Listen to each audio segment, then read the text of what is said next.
On va passer à la santé à présent avec une petite mise en bouche, je dirais, médicale avec vous, docteur Kirzek, et qui concerne un problème qui concerne plus de la moitié de la population mondiale. On va parler des maladies bucco-dentaires. C'est incroyable quand même de voir tout le monde concerné comme ça. C'est l'Organisation mondiale de la santé qui alerte 45% de la population mondiale a des problèmes de santé bucco-dentaire. C'est 3,5 milliards de personnes dans le monde.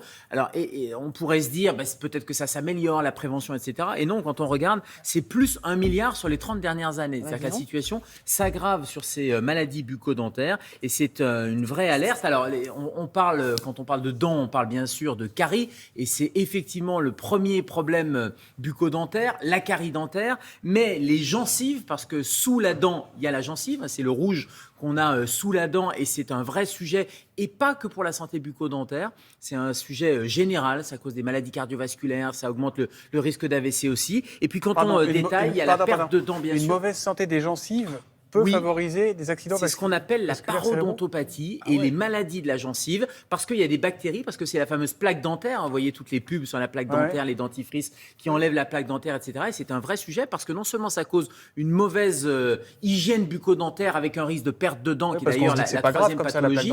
Si, c'est très mais la plaque dentaire, c'est des bactéries qui vont aller essaimer un peu partout dans l'organisme. On peut avoir des maladies incroyables, on ne sait pas que ça vient des dents en fait. Exactement. Alors une maladie célèbre, c'est l'endocardite infectieuse. Vous avez une petite valve cardiaque qui va s'infecter à cause d'un problème dentaire. On est en pleine Coupe du Monde. Les sportifs, par exemple, ont une hygiène bucco-dentaire irréprochable. Ils sont suivis par les dentistes parce qu'on sait que ça peut causer des tendinites, ça va aller se mettre dans les articulations. Tendinites Exactement, ça cause des douleurs articulaires, ça cause des douleurs cervicales. Bref, les dents, c'est pas uniquement la cavité bucco-dentaire, c'est tout l'organisme. Donc là, moi, je m'inquiète un peu. Je me dis que, pour prendre soin de sa bouche, en général, et de ses dents, on se lave les dents, mais ça ne doit pas être suffisant. Qu'est-ce qu'il faut faire pour bien s'en occuper ? Alors, on lutte contre les caries. Vous avez raison de dire dents et bouche, parce qu'il y a les dents et c'est les caries. Alors, l'ennemi des caries, c'est le sucre. On dit à chaque fois aux gamins, ne mange pas de sucre, diminue les sucres. Et oui, le sucre, c'est l'ennemi numéro 1 des dents. L'alcool, le tabac également, c'est extrêmement mauvais. Le tabac pour l'hygiène bucco-dentaire, c'est terrible. Et regardez sur la photo, on voit la gencive, ça, c'est le rouge. Et ça, c'est ce qui permet de tenir la dent. Et la plaque dentaire va se mettre en bas de la dent et au niveau de la gencive et va commencer à attaquer. Et quand je vous disais que ça cause des maladies cardiovasculaires... Pardon, c'est quoi la plaque dentaire ? C'est du tartre ? La plaque dentaire, c'est des bactéries. Alors, c'est du tartre, oui, c'est des bactéries. C'est une petite couche qui va se mettre sur la dent et qui va progressivement l'abîmer, qui va la coloniser, d'où le fameux détartrage pour enlever cette plaque dentaire. Et quand on dit bucco-dentaire, c'est vraiment pas que les dents. La gencive, on le voit, si vous brossez les dents et que vous avez tendance à saignoter, c'est peut-être que vous avez déjà un début de déchaussement ou une maladie de la gencive. Allez consulter une gingivite, exactement.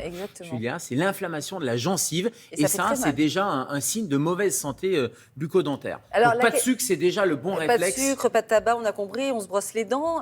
Mais justement, en se brossant les dents, alors il y a deux équipes. Est-ce qu'on fait une brosse à dents classique ou avec celle que vous avez qui a l'air d'être électrique ? Ah non, celle-ci, elle est normale. Ça, c'est la team classique justement et puis il y a la team électrique. Alors les deux, j'allais dire les deux sont bien. L'électrique, le gros avantage, c'est qu'on appuie moins. Donc, on fait moins de gingivite parce qu'il y a des petits capteurs de pression qui permettent justement d'éviter de trop appuyer. Mais ce qui est important, c'est de se brosser correctement les dents 2 fois par jour et du rouge vers le blanc. Parce que si vous allez du blanc vers le rouge, vous risquez justement de mettre les poils de la brosse à dents dans la gencive et d'irriter et de donner cette fameuse gingivite. Donc, il y a des petites techniques. On fait sous la forme de rouleau du rouge vers le blanc, 2 fois par jour. C'est ce qu'on appelle la technique brosse et puis on va faire le bas, le haut et on va faire en forme de S.